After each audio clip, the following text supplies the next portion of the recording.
Hello and welcome to the Two Robbies podcast, your destination for in-depth discussion and analysis of the Premier League, the Champions League, and even some FA Cup action in this episode. I'm Robbie Mustoe, he's Robbie Earle, and here are today's topics. The major news, massive news, Roman Ambramovich will sell Chelsea Football Club after 19 years in charge. Plus, we'll review the key FA Cup results, including the Blues' comeback win, Spurs continuing their Jekyll Hyde performances after defeat to the mighty Middlesbrough, Leicester City's important win over Burnley in the Premier League, Jesse Marsch officially named new manager of Leeds United, and what to expect from this Sunday's Manchester derby. All that coming up in today's episode. Very newsy episode. Yes, my friend. Less notes about games and tactics and stuff like that. Yeah. More about some big picture news and really big news. Rob, let's start with Chelsea and Roman Ambramovich. We know he's been under pressure. We've had various statements of distancing himself from the football club, using the foundation. Then there was reports that, you know, the Swiss businessman was offered the club, and then we have the announcement that Roman Ambramovich, is going to sell the football club through pressure. I would assume, Rob, from the British government. With his potential or alleged links with Putin with the war in Ukraine. So, I mean, incredible story, Rob, in terms of Chelsea Football Club, the team, the manager, the fans, of what's happened in the past and what might happen in the future. But how surprised are you, Rob, that we've got to this point so very quickly? Not so surprised, I have to say, mate. I think I was on with Rebecca at the weekend. I think you were off. I think it was me and Tim. And Rebecca's sort of final question was, do you think this could be the beginning of the end? And I think my reply was pretty much like, I think it's a domino effect. And once one falls, I think it could fall very quickly, Rob. I just felt it was kind of heading in that direction. It's huge news for Chelsea Football Club and their fans and everybody associated with it. It's huge news for the league, Rob. This guy has been very instrumental in lots of things throughout the Premier League era. There'll be a certain number of Chelsea fans who only know the Premier League through Roman Ambramovich being in charge. It's huge news, Rob, for English football as a whole. This guy, and we're going to separate politics and football because we're here to talk about the football side, you know, with all due respect to what is happening on the world and the Russian invasion of Ukraine and some of the scenes we're seeing. But in terms of football, this guy has had a huge effect on the Premier League. If you think about this football club before he took over, this football club since, this football club's ability to hire and fire managers, Rob, sometimes to our surprise, yet still continue to win trophies, still continue to be successful, still continue to have some of the great players who've played in our league. All that's going to change, and all that comes up in the air, which for me starts to get where we get to the very interesting bit, that this club in the past has almost used destabilising influences to benefit the club's success. No manager's ever felt like they're here for a long term. Was it 2-3 years generally a manager's at Chelsea and they're gone? Yeah, all of a sudden the club, the destabilising effect of the club now, I think it's a real worry for people around the football club. Well, I think it will be a worry. We'll get into the main reasons for that. But just to quickly go back to Chelsea before and with Abramovich, I mean, it's pretty stunning reading from their foundation or the founding of the club in 1905 to 2003. Abramovich took over in 2003. So in that 98 nearly 100 years, basically. Isn't it? Nearly 100 years of history. Just 6 titles. Just 6. They won 6 things and won 6 trophies. One top flight title. 6 trophies, 1 top flight title in those nearly 100 years. And of course, in Abramovich's era, 17 trophies. I mean, I think it's 5 Premier Leagues, 2 UEFA Champions League, 2 UEFA Cups, 5 FA Cups, Rob. I don't know what else. I mean, they basically... 3 League Cups, 1 Club World Cup, 2 Europa Leagues, 2 Champions League, 5 Premier League. I mean, serial winners, mate. Serial winners. And it because of money. Because of money. Because the money that he injected into that club, and I guess the desire that he had to win hence the sacking managers and making the changes and buying some of the star players. He spent a load of money to build this team, to build this club, actually try to build it in a sustainable way after a few 4 or 5 seasons, talked about sustainability. But I think he's always had to inject money, Rob, into the club. Yeah.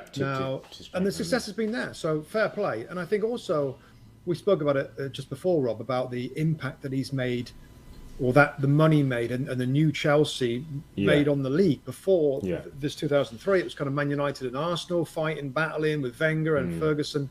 And then you got this new money coming in, and it upset those kind of, I don't know, paradigms. The established clubs didn't really like it, did they? Because all of a sudden, somebody was coming in who could buy the best players, who could hire the best managers, who didn't have to watch their budgets, who almost had like this war chest of money that they could go out and buy anybody. That did change the face of English football. The Wengers of the world had to try and start doing it a different way. Even Sir Alex Ferguson, the great Manchester United, who, as a football club, were making money through commercial opportunities, but weren't at the level, that we now see the Man Cities. We see the Newcastle ownership of the Saudi group. New money.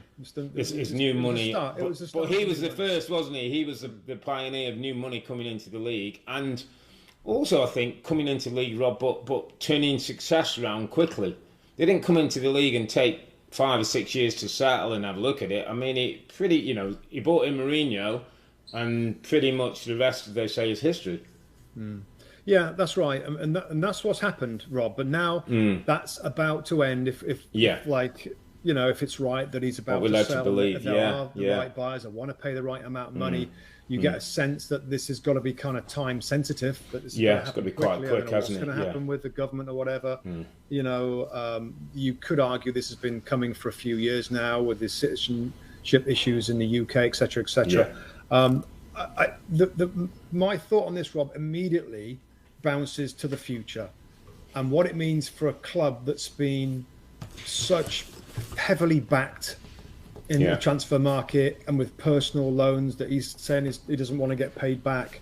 We know that they've done a great job with the recruitment over the years and have produced players, have gone on loan, that they've ended up using the first team, but more often not, they've ended up selling for a profit. That's all kind of good work. And then that might be coming to an end with some changes FIFA and UEFA are talking about with loan rules. But the money, unless they get somebody else, Rob, that's a similar type of guy that wants to inject cash in there, it's going to be different. They're not going to compete, Rob, are they?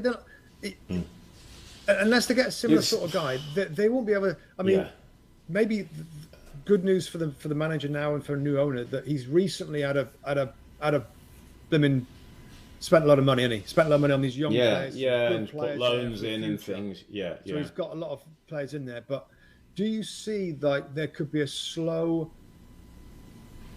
coming away from top competitors in the Premier League? A lot of what the future of Chelsea, Rob, hangs in the profile of the type of owner.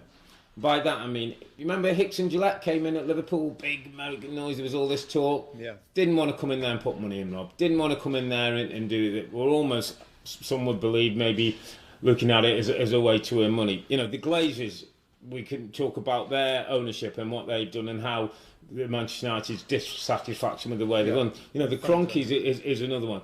Are they going to be, is this either an ownership or a fund that comes in that's looking to make the best of what's at Chelsea, and that might be appealing based on the money that this guy's put in already.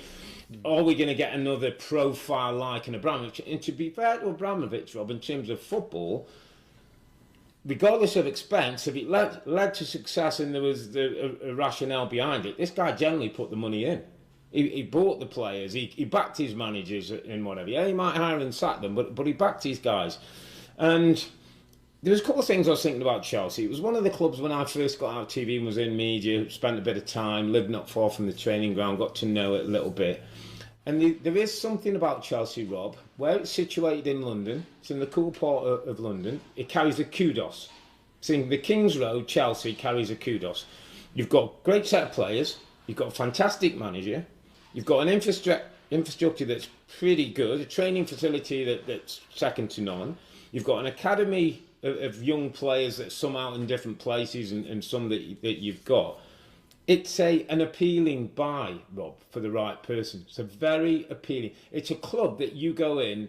The Saudi group bought Newcastle on the knowledge that it's going to take some time, and we don't know where it'll end up, but I think people will believe in a certain amount of time with a certain amount of money, they'll maybe start competing. Chelsea are competing from the moment you walk through the door. They're competing up. Yeah, there's something in the Telegraph, Rob, that I laughed at. There's a headline on their back of there talking about Abramovich selling, and the Saudis will be kicking themselves. They didn't wait a little longer because maybe the Saudis would have loved to buy for the reason you just talked about. The only thing that they haven't got, Rob, in terms of, we're assuming that it isn't going to be another multi-billionaire that's going to really put money in. Yeah, they haven't got a big stadium.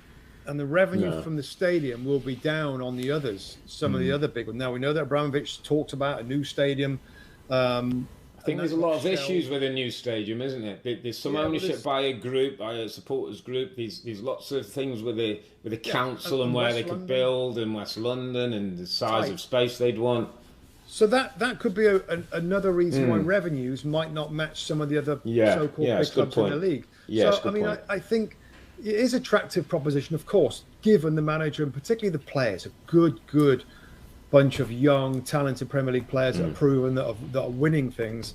Yeah. But just over a longer period of time, again, I'll say it once more, Abramovich just invested a ton of money.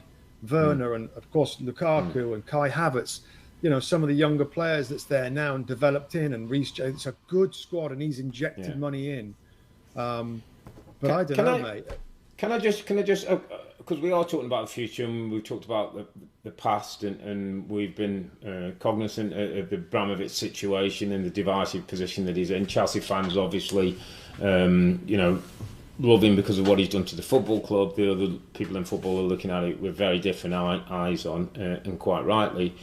But let's just for a moment, Rob, and say it is going to sell. You talked about that. It might be quickly. I know the Premier League have said, if the right buyer comes along and ticks all the boxes and passes the relevant tests, that it could go quickly. So you get the sense everybody's looking for this to move. But I was kind of thinking, just nuts and bolts at Chelsea. You've got 2 or 3 players whose contracts are up, who don't quite know if they're going to sign or they're going to leave. You've got someone like, I think it's Mason Mount, whose contract's due, and what happens with those. Thomas Tuchel, Robbie Mustoe, is a very, very interesting manager. Smart, articulate, empathetic, understanding, worldly. He's had his back pushed up a little bit this week, and I felt a bit sorry for him because the journalists were asking him questions that were out of his pay grade, really, not within his remit. And I think once or twice, I wouldn't say bit, he strongly tried to put them in their position. But is he the kind of manager, either depending on what happens, depending on who comes in, depending on the next regime or what's going on at the football club, is he the kind of guy who might decide this might not quite be for him? I know he's done brilliant work at the football club, and he seems to got a brilliant relationship with some of the people. But let's just say some of the backroom, the ownership, say things change. I'm talking about change. When you've got change and you've got as much kind of concern going on at the football club, I don't think it's healthy. I just think it's an unhealthy environment. Now, I'm not saying he should go. I'm not saying he will go. And I'm just kind of thinking that the personality of the man wouldn't surprise me, but will want certain assurances in the way he works, in the way the football club's going to go forward. Maybe that's a better way of saying it. He may look for that, Rob, and that's understandable. He's going to work out the future. Correct. He's going to get no answers right now until the club is sold and there's a new owner. Yeah. And he starts to get a sense of what it's going to be and what it's going to look like and what's the board going to be, directors and all that, and what's the but don't owners generally bring in, and I know that it's very different with this guy. It's very different because the football club, because he's winning and they've won trophies and whatever.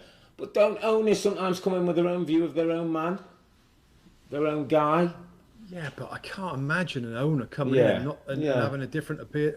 I know. I'm just I'm just putting it out there. Are you thinking more that Tuchel might say, you know what, it's a good time for me to get out? Is that what you're suggesting? That he might just not really get out, because I don't think he's looking to get out. But I just think he's worked in a certain way that's been successful with a certain group of people that's successful. If some of that changes, and he's not able to work in the same manner, he might just think, he's been very.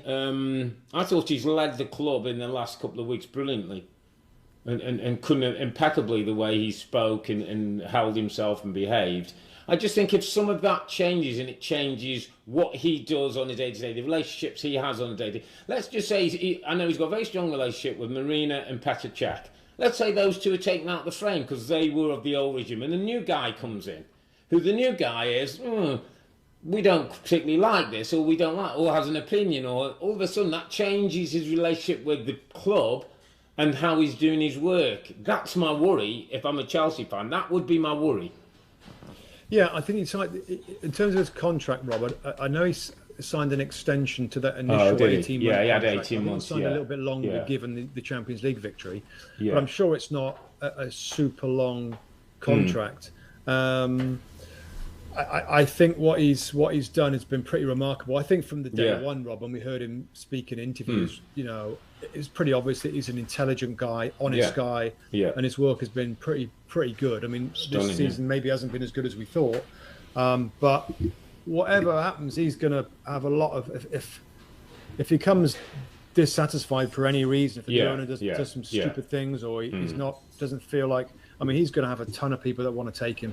I mean, lots of other places that would love to have Thomas Tuchel, given what he's done, the way he carries himself and the way that his team plays. So, but I don't, of all the things going on, Rob, I don't think that's going to be the concern of the fans right now. I think the fans will be more concerned about future in general and signings and money, and they realise the benefit they've had from Roman Ambramovich for all these the 1.5 billion pounds that he's lent to the club and doesn't want paid back. I mean, that's an incredible amount of money, but it just shows you that he has kept putting money in to keep them competitive. And when Hazard left and a few others, he's like, okay, we need to go again. And his Werner and his Lukaku and his Kai Havertz and all these players came in. So, yeah, we'll move it on, Rob. But I mean, it's just we can't understate what a big story this is in terms of not just the football club, but the league in general. Yeah, and others that have been struggling to fight alongside Chelsea or to overcome Chelsea, given the financial resources they've had for the last 19 years under their current owner right now. So that's the fascinating thing for me is, wow, where does Chelsea football go? I remember playing there, Rob, when I was 17, 18, starting coming through. I played in the Oxford United reserves, and we used to play Chelsea in the reserve league. And going to Stamford Bridge then, it was the worst. The track around the pitch. There'd be some people that honestly Google, Stamford Bridge back in the day, late 80s, early 90s. It was a different place than what you see now. Completely different place, different atmosphere. It did improve, didn't it? I remember Ken Bates was there before. Yeah, Ken Bates started when with the Taylor report, and then it went to a whole new different level. And they've been a brilliant club, and the way that they've gone about the business, the success they've had has been wildly impressive. But it's going to be a different Chelsea from here on in, Rob. Different ownership. We'll have to see what effect that has on the football and what we talk about, what goes on the pitch. Let's move it to the FA Cup, mate, because there was a number of games this weekend, certainly involving Premiership clubs. We'll start with Chelsea because they're away at Luton, which was not necessarily an easy time. Nathan Jones gone back to Luton where he started after a couple of was at Stoke, particularly for a while, didn't work out. But his team gave him a bit of a scare. Had to come from behind twice, Chelsea to win. Timo Werner was involved in most good things, got an assist in the goal himself. Romelu Lukaku started a game, Rob, and got himself a goal, which he looked really pleased and thankful for, even to the FA Cup against a Championship team. And Chelsea win in the end, despite what was going on and noise around the club and focus and defeating the League Cup. They did what they had to do and made it through to the quarter-final, mate. Yeah, I did. I watched this one, and Lukaku was generally quiet, but he got his goal, a really good goal. Werner with a nice ball through, he slides in and scores. Werner scores and takes a goal really well himself. But they weren't great, and they went behind, and the two goals they conceded, the defence was missing for it. They did what they had to do, and they found a way to come back and win the game, and they played better in the second half. But it was a bit of typical FA Cup, Luton Town away. I mean, it's tight, rubbishy floodlights weren't. It was dark, but they. That's the FA Cup, isn't it? Yeah. It's the FA Cup, and they found a way to win. There's many changes, as you'd imagine, from the team for Chelsea. Yeah. But I think the story probably was Werner and Lukaku, two forwards that have been brought to the club for much money and haven't really done it. So they'll feel better, but it is only Luton away for them. So they'll take the goals and they'll move on. They'll go to the next round, which is great. But it wasn't a brilliant game, and the headline really is Lukaku and Werner, and the changes that were made, different systems and stuff. But yeah. I didn't see much of the game, but I just looked at, I was looking at just the lineups and whatever, and I saw it back three. Was it Saul, Loftus-Cheek, and Rudiger? It was a back three initially. Is that how they started? No. Because I had somewhere Saul, Loftus-Cheek, and Rudiger, and I was like, put Loftus-Cheek in. No, it was Saul. It was not Saul. Not Saul. Yeah. I said Saul, but was Loftus-Cheek at centre back? Yeah. Because I've not really seen him play there for a while. No. He's generally a midfield player, or sometimes played under the 10, hasn't he? How did he do in midfield? I think they switched to a back three role. I think it started as a 4, and they switched to, because Hudson-Odoi played right wing back. Yeah, right wing back. I got Kennedy left wing back. Yeah. Saul and Jorginho. But the back three was Saul, Loftus-Cheek, and Rudiger. And it just surprised me. I thought, Loftus-Cheek as a centre. I just thought, what an interesting position that could be for him if you're going to play out the back. Is that somewhere you could see more from him, could benefit? I don't think so, personally. I mean, they like I said, they conceded 2 goals, and they're all looking at each other when the first guy goes through early on, scores, a really well taken goal, they get in behind very easily. Yeah. Loftus-Cheek doesn't strike me as being a defensive conscious, really conscientious type of defender. Yeah.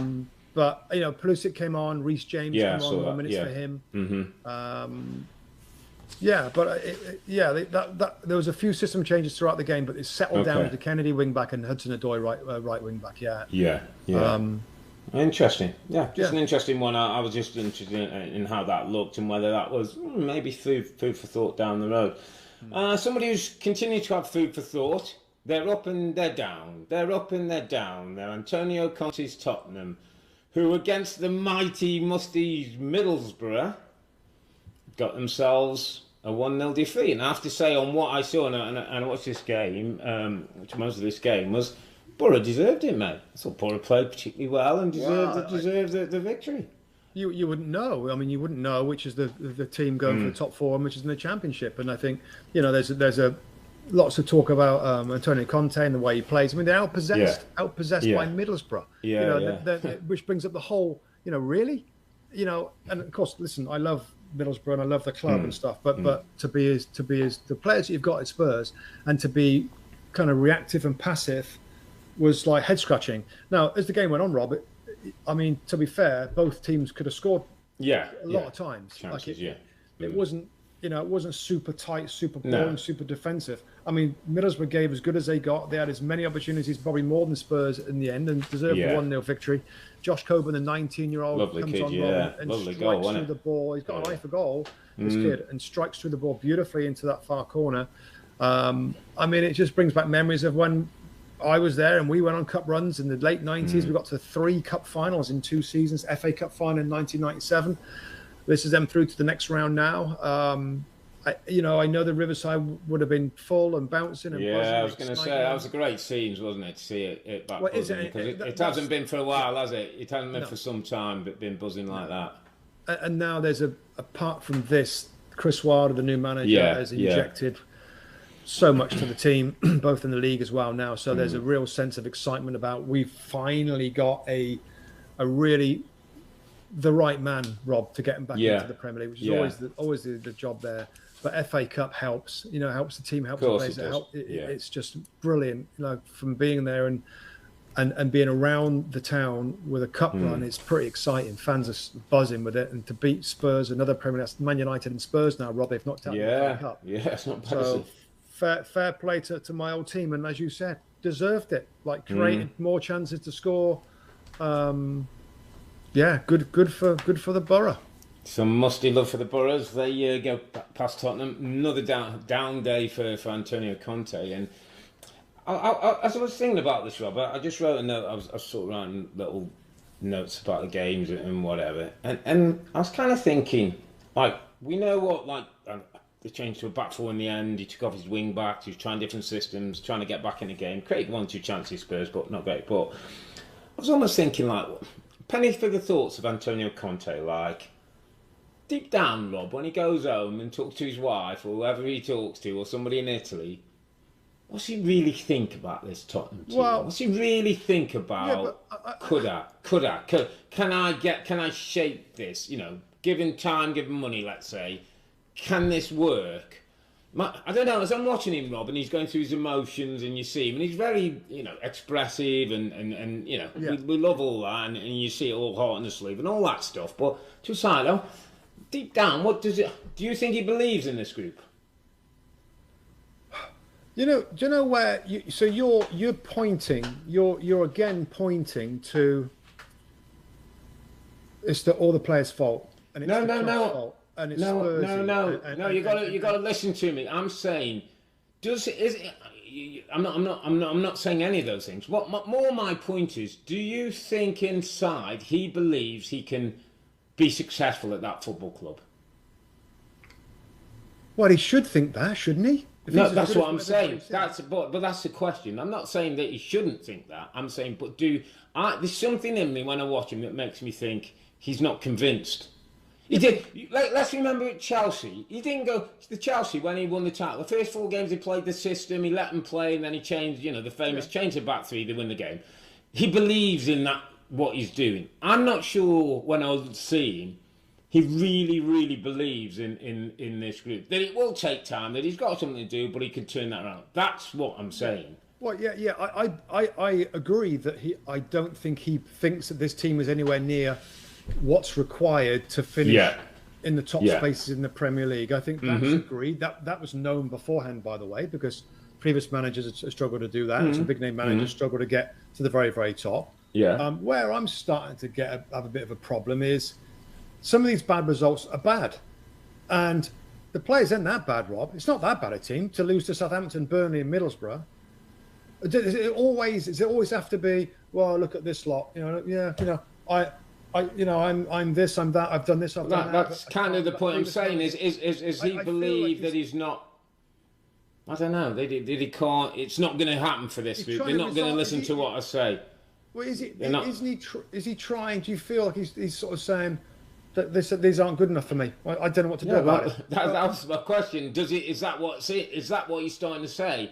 I'm a good manager. I don't think these guys are going to be able to do what I want to do, and I'm not going to have the time. I haven't got the time to, however long it's going to take, to get them where I want them. So that's awful. That's awful, isn't it? If I'm his owner or I'm his director of football, Daniel Levy, what? Which is what you've taken. For Spurs, you got yourself another problem. Yeah, you've just inherited another problem.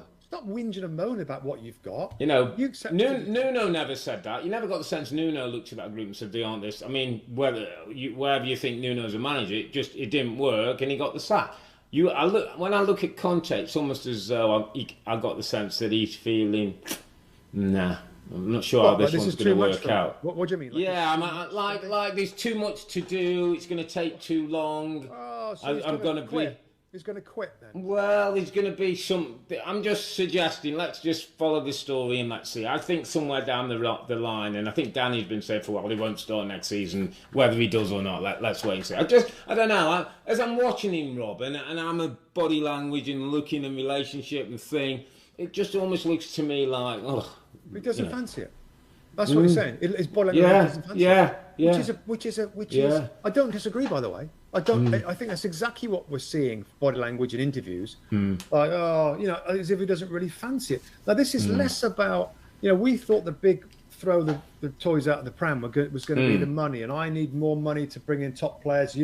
But it hasn't really been that. Yeah, it's just from results to one week to the next week they've been inconsistent. He's like, well. I can't, how can I work with these groups? Yeah. And I think it's a disappointing look. Instead for him. of, you know what? this is a little bit tougher than I thought. We're working to try and get consistent. We're going to try and stop the goals going in. We've had a certain amount of time. We've got some great players here. We have brought some other players in. It's his job to be excited about trying to improve them. And if he thought he was going to go in there and his magic tactical stuff that we've seen at other clubs was going to work every single time is not true. This one needs more work. Maybe needs more. It needs more care, more coaching, more. It just needs more of it. And he's got to show the Spurs fans that he's ready to do that instead of being upset and angry and screaming at everybody else apart from, okay, wow, this is a difficult job. And, my reputation's at stake here a little bit. I got to find a way to not lose at Middlesbrough or Burnley or Southampton or some of the other games that they've missed out. So I want to see him cry less and work harder in what he's got there. Yeah, I think that's going to be the case between now and the end of the season. Yeah. We'll see how that all plays out, and obviously challenging for 4 spots now, pretty much all they got left for the season for Antonio Conte and his team. Let's sort of well through the other FA Cups. Man City 2-0 winners away at Peterborough. Again, one of a brilliant performance, Rob. I saw a bit of the game. Jack Grealish got a goal, lovely goal. Foden and Greaves created. Mahrez got the first. Got the job done away from home. Liverpool 2-0. Minamino with a couple of goals. I think it was important. Then again, I looked at the teams, Liverpool teams, and somebody said to me, in the past, when Liverpool have changed in the Cups, they've kind of left themselves a bit short. I think, talking to what we've said on the podcast over the last few weeks, there's a depth to Liverpool now that makes them better, stronger, and bizarrely, it's the first time they got to the quarterfinals under Klopp in the FA Cup, which kind of adds to that line that, the strength's there now, 2-1 winners. Big result for Southampton, mate. Southampton 3, West Ham 1. Ralph Hasenhüttl continues to do good work, doesn't he? Flying at the moment. Brozier with a goal. Pereira with a beautiful strike from left back, and a Ward-Prowse goal was enough to beat a West Ham team that will be disappointing for David Moyes. And then Crystal Palace 2, Stoke 1, which is a great result for Palace. And pleased for Palace because under Roy, Rob, they never really had a cup run. They kind of went out of cups quite early, and obviously were pretty, got themselves safe. And I always used to think for Palace, they don't have that peak where at least they get to, quarter-final, semi-final, you start thinking, Pardew took them to Wembley some years back now. But it was nice for Palace to get the results and obviously go into the last stages of the competition. You know what, when you look at teams that I would really think they must fancy a cup run, it's 2 teams that won. Southampton and Crystal Palace, Rob. Yeah, should do, yeah. In previous seasons, they've been looking over the shoulder, they've been fighting relegation, they're not sure about, FA Cup's great and all that, but we've got to make sure we get the right team for the league to keep those scraps going. 2 teams that have changed the narrative this season, Southampton and Crystal Palace. Bit of doom and gloom from last year, lots of changes at Palace. They've had a really good Premier League season so far. Why not go for a cup run? So I bet the fans are like, this is great. Yeah, no worries in the league. Let's go for it. We're in the quarter-final of the FA Cup. Absolutely fantastic because everybody loves a cup run in England. It's just exciting for the fans to potentially play at Wembley as you do in the FA Cup now in the semi-final.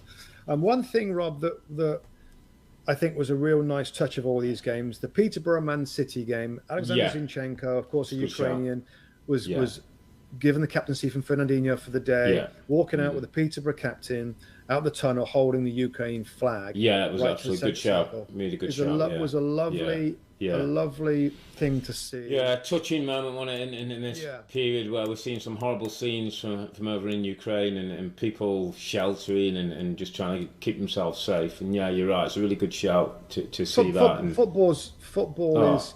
As in many situations, Rob, it stands together, football. Yeah, this weekend, the Premier League. It can be a healer, can't it? It can be a healer. Yeah, and people care about it. I know the Premier League are doing lots of things this weekend. The captains are wearing special, the colours of Ukraine on their armbands. I think there's a moment of solidarity, before kick-off this weekend. So, I think at least the Premier League is trying to... The league deserves a lot of credit for that. We saw it through Black Lives Matter and things. It takes on these causes and does reflect well on the league, I think, and the management of the league. So yeah, it's a really good shout, mate. Really good shout. Just before we move on to a Premier League game that took place this week, actually, it's just reminded that Everton have a tricky little game against Bournemouth today, which is one of those. Recording. Yeah, just before this. I mean, Let's hope we're not doing an emergency podcast tomorrow.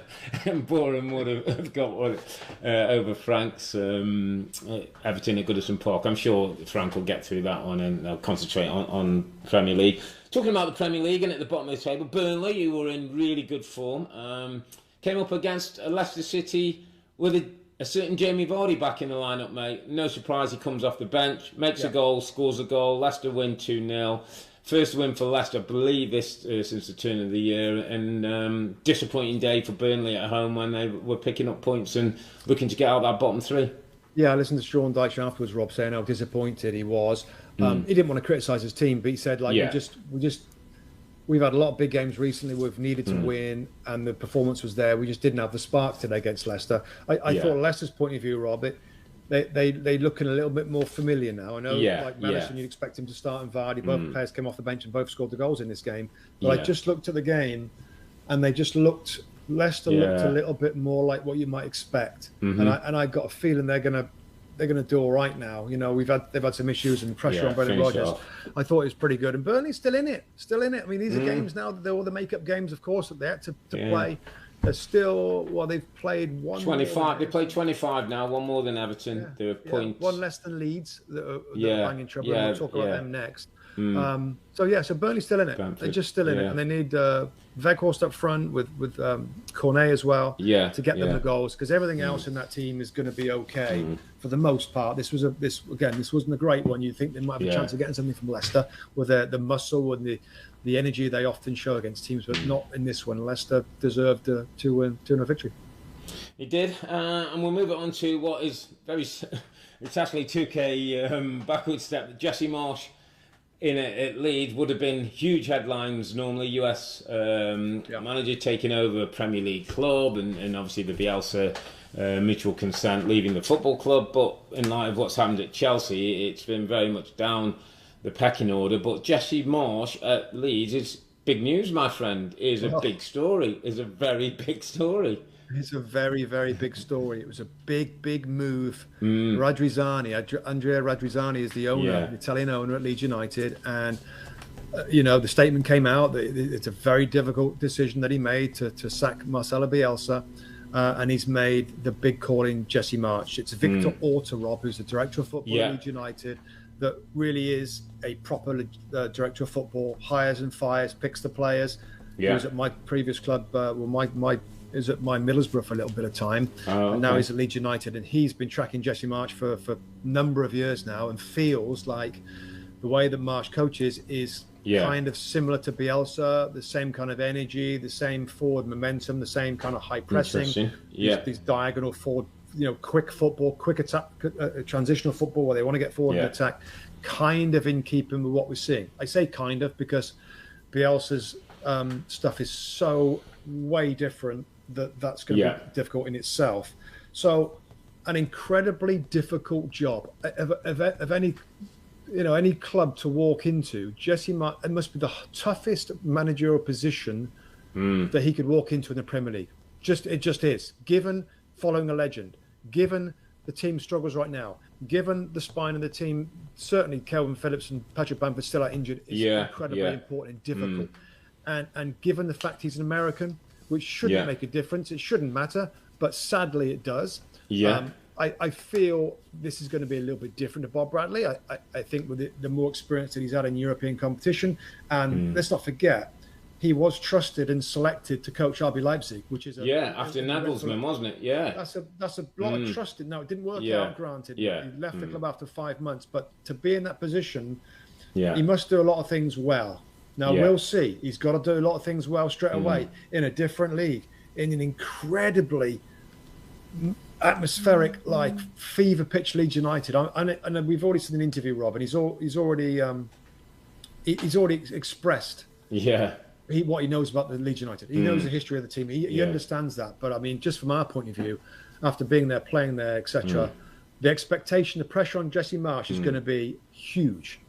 It's interesting you talk, though, about his nationality and what that means and whether it's a good or bad thing, whether people are going to talk about the Ted Lasso and the Brad Bobley, which was, caricatures of Bob Bradley going in at Swansea. But I've got to be honest, Rob, if I was a Leeds fan and as a football watcher, I loved Jesse Marsch's response in the interview. Listen to this. Jesse, do you feel there's a stigma around American coaches in English football? You joked this week about people might not like your accent, and Bob Bradley had a hard time when he was there. How do you sort of battle against it? Yeah, I think there's probably a stigma. I'm not sure Ted Lasso helped. I haven't watched the show, but I get it. Like, people hate hearing the word soccer. They hate hearing, I mean, I've used the word football since I was a professional football player. I think more and more in the States, we're adapting to what the game here is in England and our connection with what this league is and what the culture of the sport is in this country. I can understand that they don't think that we have the experiences that can be created here in Europe. Frankly, they're right? I mean, it was the reason I came to Europe. It was the reason I learned German. It was the reason I tried to adapt to new cultures. This is the 5th country I've coached football in. So, and it takes me out of my comfort zone every time. It challenges me to grow and develop and learn new things. I'm very open to that. I'm very cognizant of the fact that I'm not perfect and I don't want to be. And all I can say is the only way I know how to do things is to go all in, to give everything I have, to believe in who I am, to believe in the people that I work with, and to try to maximize what we are every day. And I find if you can do that effectively, that you can be incredibly surprised with the human spirit and what you can achieve.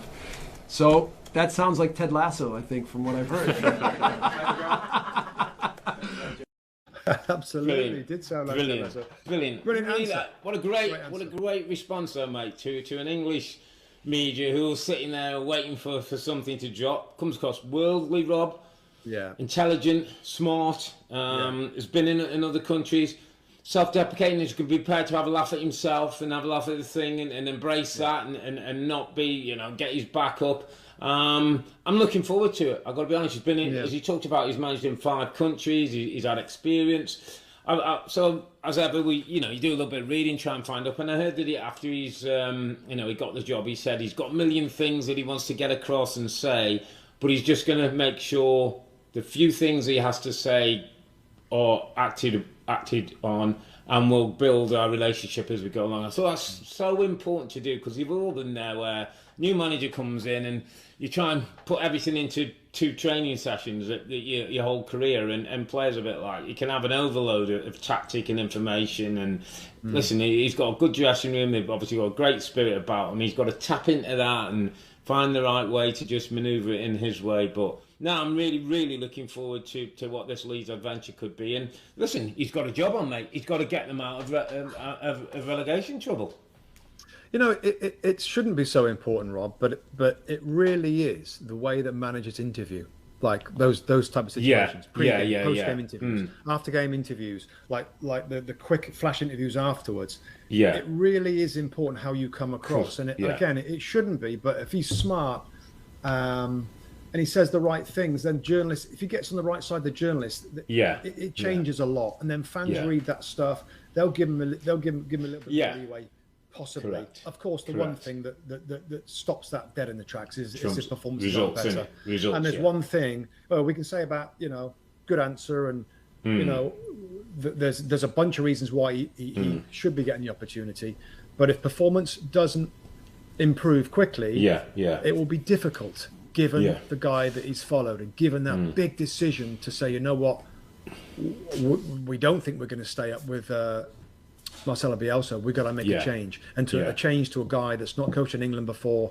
You can't point to any big club in Europe that he's had success. Salzburg, well done, 2 League Cup doubles. Yeah, they're winning the league this year. I think they've won it the last 8 or 9 years, Salzburg. But anyway, but he was trusted to get that Leipzig job. And there's just got to be an immediate performance upshift. Fit team, still one of the fittest in the league. Some good midfield players, Rob. And the only thing I would say, I don't know whether we spoke about this before, but the goals come from midfield players at Leeds right now. There's no striker. And by the way, I'm not sure that's Bielsa's fault there wasn't a second striker. You go back to Victor Orta, director of football, didn't they wanted somebody in the window, didn't they? Yeah. That made it super difficult. But you've got to be able to release Dan James, Jack Harrison and Rafinha, Rob, to go and do their thing. And I think Jesse Marsch will. But if you went in with a Roy Hodgson go in there and try dropping them deep. He's going to try everybody back to improve their defensive thing, which is important. But importance is about winning.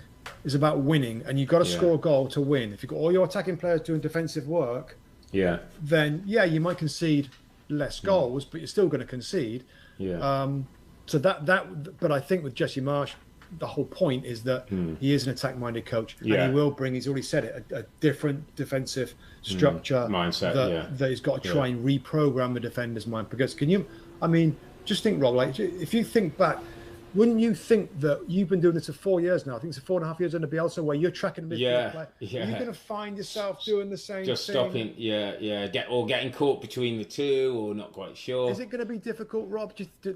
Practically difficult to be zonal? Because for people, I think it's tweaks, Rob, isn't it? First, they might be poor man-to-man in at certain places and working it so the players are comfortable. It's interesting that Tim said he's worked. Obviously, Tim knows Jesse Marsch and worked with him, knows his kind of methodology and that, and he said it's actually a really good fit for Leeds. He feels that there's lots of things in what Bielsa did in the tactics that will fit right into what Jesse Marsch wants to do. He will adapt a little bit of that defending. And the other one, Rob, just for me, just on a very personal note, my son's best friend is they went to play college together, Aaron Long, who ended up being a US international, actually captaining the US team. So Aaron was sort of at Seattle and Portland for a bit, and Jesse Marsch took him to the Red Bulls.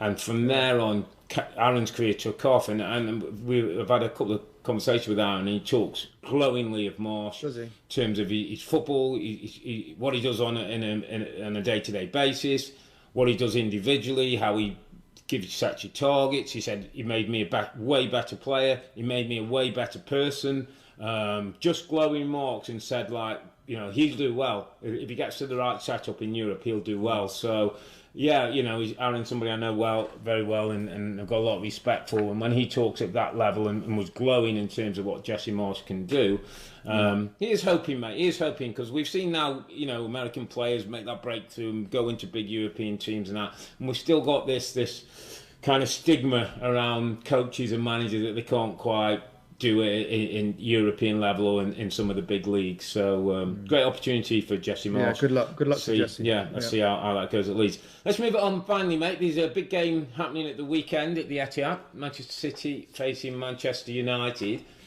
Dare I say both teams not in sparkling form. City, the 1-0 win at Everton and the win in the League Cup. United coming off a 0-0 draw against Watford.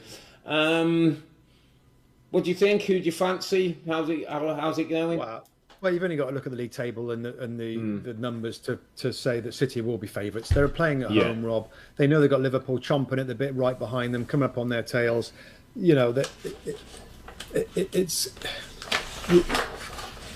the way that they're playing right now isn't the optimum, but you still think with the way that they pass the ball, they're going to dominate possession of the game. It's more about Man United for me, Rob. I think we know what City are going to do. We just know. I know how they're going to play. I know how the flow of the game's going to go. I know they're going to go down one side, try and find a way, go to the other side. I think we know the pattern of the game. It comes down more to how United play and how they defend and who plays defensively. Because structurally, they have been better as a unit. And actually, a lot of parts of their game have been pretty good under Ralph Rangnick. It's just the scoring part. Now, this game is very different from what they'd normally get, because they normally dominate and trying to find a way through, like Watford. Tons of shots, creative stuff, but people aren't scoring goals. They're not sticking the ball away. This is going to be different, because this will be more about counter-attack for Manchester United. No doubt about that. I would assume that at least two of these three, Sancho, Elanga and Rashford, Rob, would play because of their pace. Rashford's done well against City in the past, hasn't he? I don't know if that sort of helps him in any way. That's when he's at his best, for sure. Running, with the ball played in behind. So we might see Rashford, I would think. But, Rangnick's a thinker, and he'll try and come up with something, Rob. It's just whether they can rally themselves and have a team performance to stop the superb machine that is Manchester City. That as ever is the hardest question. Defensively, they got to be strong. 4-4, whatever. Does Harry Maguire start in your back four of his four? I mean, there is an option with three. He's generally not gone to three as a rule. Does Harry Maguire come back in? Not for me. Lindelof? Not for me. He doesn't. I mean, the last game was Lindelof on it. Yeah. Wan-Bissaka and Alex Telles. I think Luke Shaw probably comes back in at left back, but I'm not 100% confident about that. But I think Varane and Lindelof, given the type of players that Man City are, Rob, the sharp, quick, creative. You want, like, Lindelof's quicker on his feet, isn't he? And Varane's quicker as well. The little moving and. Yeah, so I would think those two would continue. I mean, it wasn't awful against, they're pretty strong defensively against Watford, as you'd expect. So, I would expect Lindelof to partner Rafa Varane. So I've got two others. Paul Pogba. It's a day when you're not going to have that much ball, Rob. If we're going to play him as either a midfield player in that 8, it's going to have to be a lot of work without the ball, and that's the worry, isn't it? When we sometimes don't see the best of Pogba, or he slightly lets himself down with that responsibility of following markers, of being strong, of winning the ball. Spaces. It's a risk, isn't it? I know McTominay, I think, is close to fitness, and obviously, much more consistent. You're going to get from him, but it's a gamble. It's a gamble if you go with Pogba on these kind of days. Yeah, the last game, Robbie, he played as a number 10, really, Pogba, so really advanced. And given the opposition, are we expecting McTominay and Fred? Probably. Yeah. So it might not be a game for Paul Pogba. It depends on the pace thing. How many of those quickies he wants in the side? How many midfield players he wants? I'm sure he wants Bruno Fernandes in the side. You could, you could have his, and I thought there was signs of this in the last game against Watford. We had 4-2-2-2. That old chestnut. Narrowed them up. He could have Fred and McTominay. He could then have Bruno and Pogba. And then he could have Rashford and Ronaldo for your pacey guys in behind those channels. So, in that way, you got creators in there. You got two holding players. I mean, that makes sense to me as a lineup, because I think Fred and McTominay. I just think you kind of need them. Particularly against in a game the like team. So I think that would be a good setup for this game. But I mean, Ralph's changed things a lot, and he'll have his ideas in this game. But no, City will be favourites, Rob. I just think there is it wouldn't surprise me if Man United won the game, actually. Defending well. I think they've won the last 3 times at the Etihad, mate. Got a good record there and set up well. If they can break quickly, and sure, Ronaldo's going to want to maybe show City what they missed out in not getting him. So, really good game to look forward to. Listen, mate, that'll wrap it up for our midweek podcast. Chelsea searching for a new owner. Liverpool still looking for a quadruple. And one of the Manchester Giants is going to be blue or red on Manchester for the weekend. We'll be back on Sunday, March the 6th, when we'll look back at the Manchester Derby and see if Jesse Marsch can get his Leeds career off to a winning start. But for now, I'm Earle, he's Mustoe, together with the 2 Robbies. Thanks for watching and listening. Be safe, stay healthy. It's a good night from me. And it's good night from him. Good night. Good night.